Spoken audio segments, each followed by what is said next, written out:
This is Glenn Davenport. This is our fifth lesson on the study of end-time events. I haven't got started answering your questions yet. I'm still in the introduction. I recently mentioned three beliefs concerning the rapture, and that is the pre-tribulation belief, the midweek belief, and the post-tribulation belief.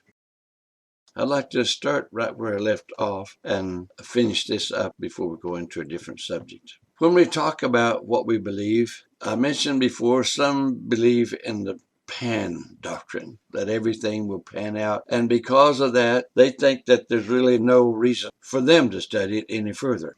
But I believe every person needs to study it. I believe every person needs to know.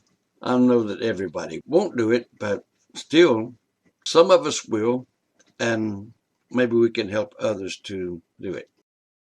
From 2 Timothy chapter 2:15, Paul instructed Timothy to study to show thyself approved unto God, a workman that needeth not to be ashamed, rightly dividing the word of truth.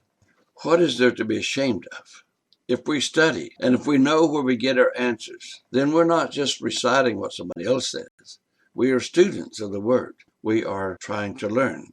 Ecclesiastes chapter 12 tells us that much study is weariness to the flesh, and most people refuse to do it. Most people are happy just to go to the preaching service and listen to a sermon. And it seems that most people don't pay that much attention. Or if they pay attention, then the preachers are not getting into the depth of it enough to teach the people, because so many just say, I believe this or I believe that. But why do you believe this? Why do you believe that? People just say, let the preachers worry about it. Well, okay, let us worry about it. But while we worry, we want to teach you what to believe. A study of the end time is time-consuming and wearisome to the flesh, but it's necessary that we as individuals study for ourselves. Otherwise, how will we know the truth? What if the preacher's not there to tell you what's happening? How will we keep from being ashamed? So study to show thyself approved to God and not ashamed. A person who has honestly studied and reached his own conclusions is not likely to be ashamed. We have some rules for interpretation. I always go by them. Who is speaking, to whom, and about what? I can ask any questions that I feel necessary, like what's the time? What's the occasion? All such questions as that. Also, another rule that I have, which is very important to me, is always make it a literal interpretation unless the text demands a spiritual application. Always be literal. Never just make a spiritual account of something that can be made literal. Jesus is the water. He's the food. He's the lamb. He's the rock. He's the door. Well, Jesus was a man. But he gave us some examples where we need to make a spiritual application. And so as we pay attention, we'll know when it's best to do that. A person who has honestly studied and has reached his own conclusion won't be ashamed. He knows the question for which he is seeking answers. He may not know where to find the answer. He may not know how long he will be searching for the answers, but he will know when he finds the answer that he's looking for. There's no substitute for study, none. May I add, it is best to do your own work rather than simply repeat what someone else has said. When Paul asked Timothy to study, I'm confident he meant study the scriptures and rightly divide the word of truth. Never ever has anybody been told to ignore the scriptures because God has everything worked out and everything under control. The fact is, the scriptures are our strength. The challenge is to learn something on your own and watch your confidence grow. That's what studying is about. Commentaries have their place, and I'm thankful for them. In fact, that's what I write, is commentaries. I want people to read it, but I'd like just to show people what my questions are and where I find the answers. It's true. Some may read the same scriptures I do and may not draw the same conclusions. Well, I don't draw the same conclusions they do, but I do feel that I have a right to my conclusions, and I feel that you have a right to your conclusions. Studying is important. Commentaries have their place. They need not come before the Scriptures. Faith in the Scriptures is what we need, much more so than faith in we have the commentaries of what the commentaries tell us. So the doctrine of the pre-tribulation rapture has proven to be confusing to many of us. It is taught as if it's an ancient doctrine that befuddled the Thessalonian church. A careful study of 2 letters of the Church of Thessalonica will show that was not the case. Paul did not believe in the imminent return of the Lord because he said, "That day shall not come, except there come a falling away first, and the man of sin be revealed." So I'll deal with this statement again later and be a lot more thorough on it. But just use his own words. That day shall not come except. So as you read it, think about those exceptions, them falling away. I don't know if anybody can rightfully describe the falling away. The following quotation is an account of the origin of the doctrine of the pre-tribulation rapture.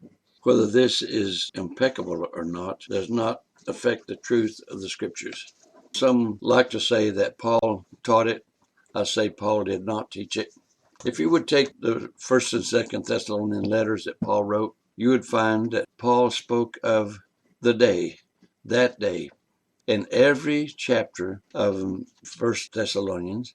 And then in 2nd Thessalonians, he mentioned that day will not come except, and he gives us those exceptions. And then in the last chapter of 2nd Thessalonians, he'll tell you to wait patiently. Just wait patiently for the coming of the Lord. So that's where I stand on it. That day was not something that's going to just happen any moment. I want to read to you a little bit about the origin of this doctrine. And this is brief, so if you want to study more, that'll be okay. This will give you some idea where to go. This is from Wikipedia. The concept of the rapture in connection with premillennialism was expressed by the American Puritan fathers and son. Their names were Increase Mather and Cotton Mather. They held to the idea that believers would be caught up in the air, followed by judgments on the earth, and then the millennium. The term rapture was used by Philip Doddridge in 1738 and John Gill in 1748 in their New Testament commentary, with the idea that believers would be caught up prior to the judgment on the earth and Jesus' second coming. The concept of a pre-tribulation rapture was articulated by Baptist Morgan Edwards in an essay published in 1788 in Philadelphia. John Nelson Darby, considered to be the father of dispensationalism, first proposed a pre-tribulation rapture in 1827. This view was accepted among many other Plymouth Brethren in England. Darby and other prominent brethren were part of the Brethren movement, which impacted American Christianity, primarily through their writings. Influences included the Bible Conference movement starting in 1878 with the Niagara Bible Conference. These conferences, which were initially inclusive of historist and futurist premillennialism, led to an increasing acceptance of futurist premillennial views and the pre-tribulation rapture, especially among Presbyterians and Baptists and congregational members. Popular books also contributed to the acceptance of the pre-tribulation rapture, including William Eugene Blackstone's book, Jesus is Coming, published in 1878, and which sold more than 1.3 million copies. Then the Schofield Reference Bible, published in 1909 and 1919, were revised in 1967. This is from Wikipedia, the free encyclopedia. The story of the second coming of Christ is about as ancient as anyone can imagine. Some say Job was the first book written to be part of the Scriptures.